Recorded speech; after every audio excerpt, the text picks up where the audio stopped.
शिंदे गटाचं शहर प्रमुख पद आहे म्हणून त्या शहर प्रमुख पदासाठी आमदार बालाजी कल्याणकर सोबत तो हिंडतो, मुख्यमंत्र्यासोबत राहतो, म्हणून त्यानं सामान्य जनतेला त्रास देणं चालू केलंय असं मला वाटते। सध्या ज्यावेळेस त्यानं नगरसेवक होता त्यानंच रोड केला, त्यानंच उभं टाकून रोड केला, मग त्याला पाणी कुणीकडे काढायचं ते कळालं नाही का? त्यानं पाणी काढताना आता रोड फोडून पाणी काढायला, चुलता पाणी काढायला, यानं मारायला, यानं येऊन दबादब मारायला चालू केलं। आणि पुन्हा काय म्हणते तुम्ही मला आता गेल्या महानगरपालिकेच्या निवडणुकीत त्यानं पडला, तो त्याच्या अस्तित्वामुळे पडला, पण त्यानं काय केला, मला तुम्ही पाळल्या मी तुम्हाला तुमच्या आयुष्यातून संपवतो अशा धमक्या देऊन मारहाण केली, येऊन डायरेक्ट लाताबुक्या घालणं, हे करणं, गैरवर्तणुकीची सोय केली त्यानं।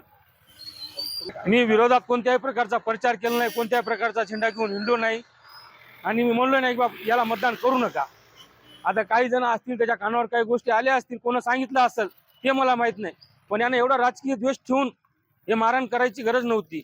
आज तो 7 वर्ष नगरसेवक शिंदे गटाचं शहर प्रमुख पद आहे म्हणून त्या शहर प्रमुख पदासाठी आमदार बालाजी कल्याणकर सोबत तो हिंडतो, मुख्यमंत्र्यासोबत राहतो, म्हणून त्यानं सामान्य जनतेला त्रास देणं चालू केलंय असं मला वाटते। त्यानं तो पदाचा राजकारणासाठी स्वार्थ साधत नाही तर स्वतःच्या हितासाठी पदाचा स्वार्थ साधत असेल असं मला वाटते। का आता याच्यावर सरळ दिसून येते, त्यांनी ज्यावेळेस सामान्य नागरिकाला मारहाण करत असेल आणि जनतेत राबलेला माणूस, जनतेसोबत नाळ जोडलेला माणूस जर जनतेला मारत असेल तर हा कोणता नगरसेवक पदाचा माणूस, लायकीचा माणूस आहे?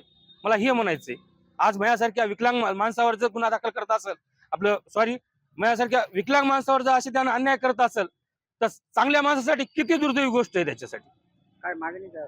आता मागणी काय नाही, आता मी माझा मेडिकल झालेला आहे, मी गुन्हा दाखल करत आहे, आणि त्यांनी गुन्हा दाखल करताना कसे